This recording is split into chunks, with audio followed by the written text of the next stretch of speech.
Welcome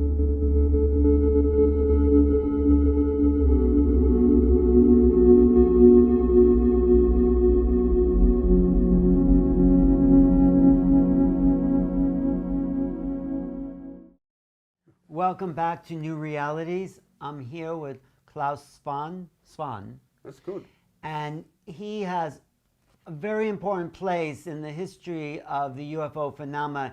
He's collected files from all over the world. It's in his archives outside of Stockholm. He's written this book, The Files of the Unexplained. And you have how many files, Clas? Millions and millions. From the history of UFOs? From all over the world, really. Right. I mean, we have people coming from Japan to take a look at the Japanese files we have. Wow, I want to take a look at those files. But so let's establish that the UFO phenomena is worldwide. Absolutely. And there's no country that has more or less, would you say? Or there's more documents from some countries, but the sightings are what? Pretty uniform? There are some countries that do not report anything.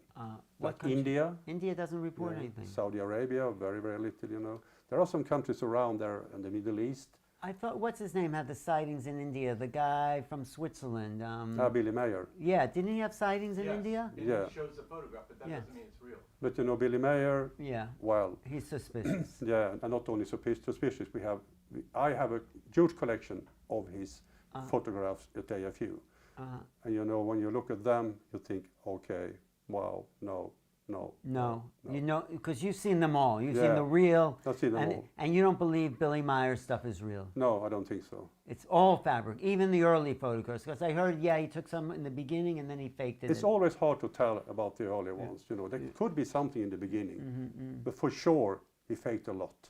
So you're a real expert. Someone shows you a photograph, you should be able to see, is that real or is that a hubcap from a car? We have hubcap pictures as well. I even have a hubcap from a Swedish case that was created. But it's not just UFOs in your collection. It is anomalous, occult, paranormal, everything. Yeah. So what do you make of it all as an expert in this field? What's going on? What's the big picture? That's an important question. It's the only question. Because UFOs are not only ETs. Yeah. You know, this is connected to very many other mysteries and even paranormal events.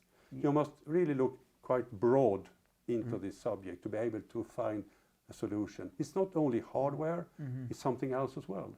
And it's consciousness. It's affecting people's thinking, their perceptions, their awareness. Absolutely. Would you say it's a positive effect on humanity? I think very few people are affected by it. All people are, of course, reacting to it through the films, to the books, to what is written about them. But most people on the street don't really care. No, they don't care. But it's so important. It is. Obviously for us. It's the greatest mystery on earth to me. It is. It's the big. Grant Cameron says this is the Super Bowl of all stories. But what, if you take all that you've collected, millions of files, what do you think is going on? What's happening to the planet and us? What's your expert opinion? I mean, it's different levels here, really. You touched one with the human mind and the consciousness, which is hugely important. And what's happening inside here is not fully understood at this point. True. So much is happening in here. In our human awareness. Absolutely. And also, physical things are happening. And in between, the physical and non-physical. There are both of them. I mean, the contactees, for example. Yeah. It's hard to understand what they are really experiencing. Well, they don't understand it either, right? But they do experience something. And you shouldn't laugh. You should study them. And that is the problem with science today, I think. I'm really born in scientific thinking. That's my background. You know what Bud Hopkins used to say about science? Science is supposed to investigate the unexplained instead of explaining the uninvestigated. That's a good say. He was great, wasn't he? One of the pioneers. That was really good say. But so this is so deep. What does it say about us as human beings, I think is where you're getting. What do you feel the phenomena, the anomalies, is saying about our level of sophistication? I'm very much a this and that person, you know. Yeah. I can see things in black and white, Yeah. sometimes in the gray area Yeah. in between. How about color? Yeah. And we are very prone to believing things. Yeah. Look at the religions. So many people are believing in stuff that is not possible to measure in any way. Right. And we are also very prone to believe in aliens and visitations. That said, we have those physical evidence that things are going on that we don't understand. Yeah. This is affecting us in many different levels. What's the best physical evidence that you've seen? I have a hair from Bigfoot, I have some scrap of material from UFOs in Sweden, but nothing of that is of course really good. Wait, the hair from Bigfoot, did you identify the DNA of it? Is it analyzed? I just got it. I haven't done that yet. But Who said it was Bigfoot's hair? Well, it was sent to me from a researcher in the US. He claims that it was from a Bigfoot. How did he get a hair off the Bigfoot? Who knows? Who knows? I mean, this area is covered with things that we don't understand. And also investigators that are not really trained to do this. Right. And that is a problem. So are you going to take the hair from the Bigfoot and analyze it for human DNA? Yeah, Okay, let us know what happened. I will. But this is so valuable. I know it's serious work and it's very valuable, but you know, this should be public knowledge. How do you feel like we can get this to the public? Which do you think you'll... I can see what we have done in Sweden. Tell me, yeah. We have really brought this from a level of a laughing matter in the 1970s to a level of really up in the political level, and also media are treating us very fair now. Never anything that people laughs about anymore. They know that UFO Sweden and AFU are serious players in this. Right. So, and we have worked for this for tens of years. I know. Doing a long that. time. And I think it takes a lot of time to do that. In the US, you haven't seen exactly the same way. The UFO groups in US have not chosen that path as we have. Well, they haven't been recognized. I mean, and MUFON is a little sketchy anyway. You know. Yeah. So there's no real UFO groups. But talking to Chris Mellon yesterday, he's the one that brought this story to the Times in December 2007. What he did was hugely important. I It's mean, he definitely- turned everything around. Yes, he's a real hero for He doing is, that. he is. So that's a big plus for our movement, and it's always nice to meet other UFO people from around the world. The thing is that it was not the UFO guy who brought this. Yes, It was from the government side of this. Yes. And that's a shame, really, because in Sweden we have done this from the UFO side. We have brought this from UFO Sweden to common knowledge. And I think that is the problem in many countries, that ufologists have tended to look at this as only ETs. Yeah. We are saying that you must look much broader like that. This is a huge phenomenon. It's a huge phenomenon. It's a mystery. I don't know why everyone's not so interested in this. No. We are. Yeah. And you know, that's the common language among researchers. It's like there's an excitement we have in this conference here in Barcelona. It's like, why isn't everybody here? Why? It's strange, right? I mean, you know, sitting in a car going out to interview a witness, that's what makes me tick. What is it sitting with? In the car going out to interview a witness. Oh. And meeting those people who have Yes. seen things that don't understand. UFO Sweden knocked doors. We talked to 1,600 Swedes over a couple of years. 10% of those had seen something that they didn't report to anyone. Right. We have 20,000 Swedish reports in our files. 1 million Swedes, that's 10%, Right. are having their stories, but not telling them. Wow. So is it more popular in Sweden? Is it a big sighting country for sightings? No, there isn't any particular place to go. It's quite scattered around Sweden. The reports came from everywhere. Yeah. We have at least one report every day coming into UFO Sweden. That's great. So it's quite a few people who report. Most of them are, of course, spectral lights in the night and things like that. Excuse me, just to insert, but there's in Norway, there's quite a few, or there's one place. Yeah, but it's very Okay, Hessdalen, yeah. I can tell about Hessdalen as well. No, we just interviewed the guy. Yeah, I know, I met him down. Erling is a good friend Yeah, of he's mine. a great guy. But Norway, No, speak to... yeah, Speak but I here. just explained Sure that. can. Tell me. Yeah, there is of course a place in Norway, Yes. Hessdalen. Yes. And UFO Sweden and UFO Norway had this huge project in the 1980s. But there are very few observations during recent years. Most of them were in the early 1980s. Right. So you think if 10% of the Swedish population may have seen something, you think that might be true of the whole world, that 10%? I think so. And so that's huge. It's huge. And it has to be recognized. It's a real phenomenon. There's no doubt about this. No. And it's shocking that we're so brainwashed to think that we're just listening to what The stigma is so big in many countries still, you know. And what is the bottom line of the stigma? Why is it so hard to believe? When you present UFOs as a phenomenon, Yeah, as a mystery, yeah. no problem. When you say it's aliens from another planet, Or when you say you know what it is. right, And that's a problem to me as well. right. When I meet people who have the answer, I don't That's take it. why this book is a collection of 11 different writings. oh yeah, And that nobody has the answer, and it's up to the reader to put it together. So yeah, no one has the answer, but we can guess because humans want to make sense. absolutely. And that's what we do all the time. When we see a speck of light Yeah. in the night, we try to make sense of it. And when the sense tells you ETs may be real, you may be interpreting that as some ET spaceship. Right. But that shouldn't be your first option. The first option should be, could I explain this in a mundane way? The second option, is this something mysterious? But we can explain this in a mundane. There is no mundane explanation for it, right? No. So I think the ET possibility is the most likely, or interdimensional, Yeah, or what you said. There's something more to human beings. yeah. So There are three different. they're related, answers, though, really. because Yeah, I think so. It should be related. Because don't you think, this is my outside theory, that we are the ETs here?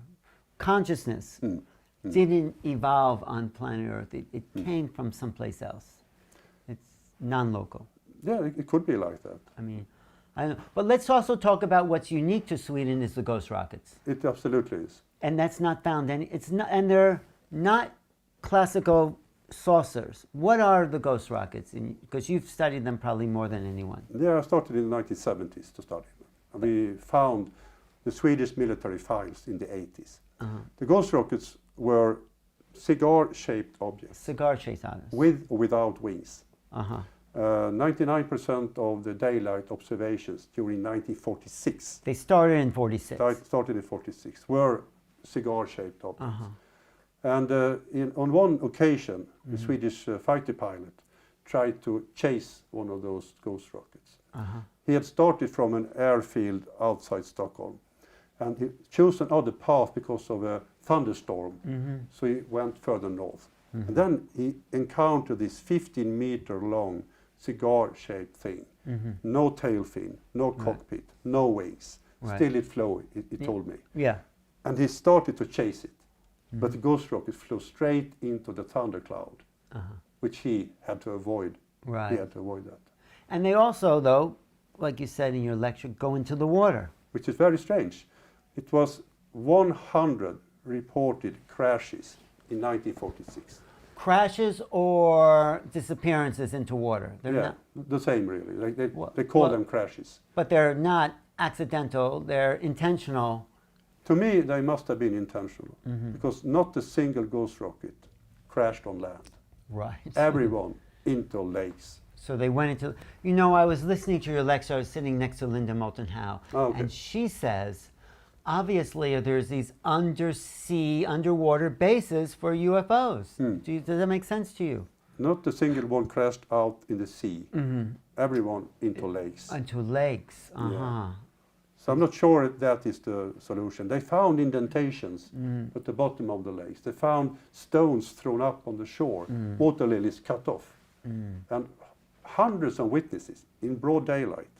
So they go through the water and they go into disappear And then into what the earth. happens? Into I the don't earth. know. They go in. They may be interdimensionally into the earth. I mean, just 2 years before, in 1944, the V-bomb, you know, the V-bombs during the Second World War, Yeah, yeah. crashed in the south of Sweden. Yeah. It was thousands and thousands of kilos of debris. Ah, and now we're not finding anything. Nothing.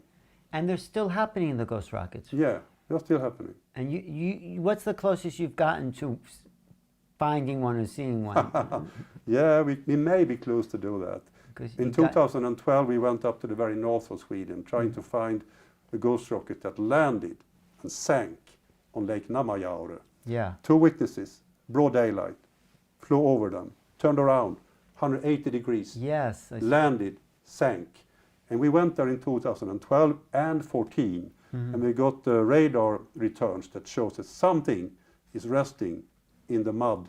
So we will be back again with another instrument, show it in 3-dimensional. That's great. So why Sweden, do you think, just for ghost rockets? And why can't we call them UFOs anyway? Why? Well, they are UFOs, they are unidentified. But why flying can't we objects. call them saucer? Why do they make Yeah. a distinction for this type of I mean, phenomenon? if you look at the UFO complex, Yeah, there are so many diverse types. types, Yeah. Triangles. Triangles. Crafts or whatever you call them, so diverse. So this is just one part of it, really. And all the ghost rockets are these cigar-shaped ships. Yeah, there were some other observations Uh-huh. in Sweden, 1946. Very, very few that were not depicted as ghost rockets. There were some cases in Norway, some crashes in lakes in Norway as well. Some in Finland, some observations in Well, Norway. in South America, Lake Titicaca also has those sightings. Yeah, going down in the lake, yeah. And it's so mostly lakes, not oceans, huh? Yeah, maybe ocean is very big and there's very few people out there. Maybe. So it may happen there as well. Well, off the coast of San Diego, where the Nimitz were, Of course. and also Catalina Island. There's all these Yeah. reports of UFOs, maybe coming out of water, just coming through. Have you seen The Terror in the Sky by Carolyn Corey? Yeah. That little portal Yeah. in space-time. So, putting that together with everything else, can we access your files online? You can access at AFU downloads. Uh-huh. You can get a lot of things for free that we A have lot of scanned. pictures, photos. Mostly magazines and documents. The pictures are being scanned right now. We have 30,000 pictures, something like that. I just saved a huge file archive from the UK with crop circles. Wow. We are scanning all the time, but it's a huge undertaking to make it Of course. public, and we need some money from people. We are doing this for free. So donate some money to Klaus. Please do that, not to me, but to AFU. AFU. Yeah, .se. There we are. AFU stands for Archives for the Unexplained. Archives for the Unexplained. Yeah, that's us. And what do you think of crop circles, of that phenomenon? You know, I follow the crop circus. I went to Britain for 4 or 5 years. I went there too. It's Yeah. fantastic. And what do you In think? the late 80s, early 90s. I met with Doug Bauer, Dave Chorley. I saw how they did this. They Yeah. explained to me. I've done crop circles myself. Uh-huh. For me, it's man-made. It's all man-made. Yeah. Even the huge one that... Especially them. Really? That points really in the direction of something or someone who has a skilled artist. But still, it's... So, And I knew some other people who are making crop circles in Britain as well. so you think they're all man-made? Yeah, I'm sorry to say that. Oh, Klaus. No, let's follow up, because maybe I'll go to Sweden. I'm writing about a case in Norway, but I'd like to share with the Scandinavian UFO groups. Okay. When I finish my book, I'll... You're very welcome, Alan. Thank Anytime. you. Thank you. No, I'd like to go to... I'd like to lecture, maybe give a little UFO lecture in Stockholm. Yeah, see what we can do about that. All right, maybe next summer. Mm. Because there's a couple other places in Sweden I'd like to visit. Okie doke. There's a city that has all these festivals towards the west side. You know that town? Gothenburg, Göteborg? Yeah, called in that area, Gothenburg. Yeah, okay. But anyway, to wrap this up for you, this is very important stuff. I wonder if Richard Dolan knows about your work? I'm not sure. I'm going to tell him about it, you Yeah. know. This is Clas Svahn, and he's putting together probably the most important archives on the planet of anomalous, unexplained situations, including UFOs and anomalous activity, Yetis, and everything like that. So I really appreciate your work. Thanks so much. Thank you for having me, Alan. Yeah, Thank you. thank you. Really appreciate it. Thank you.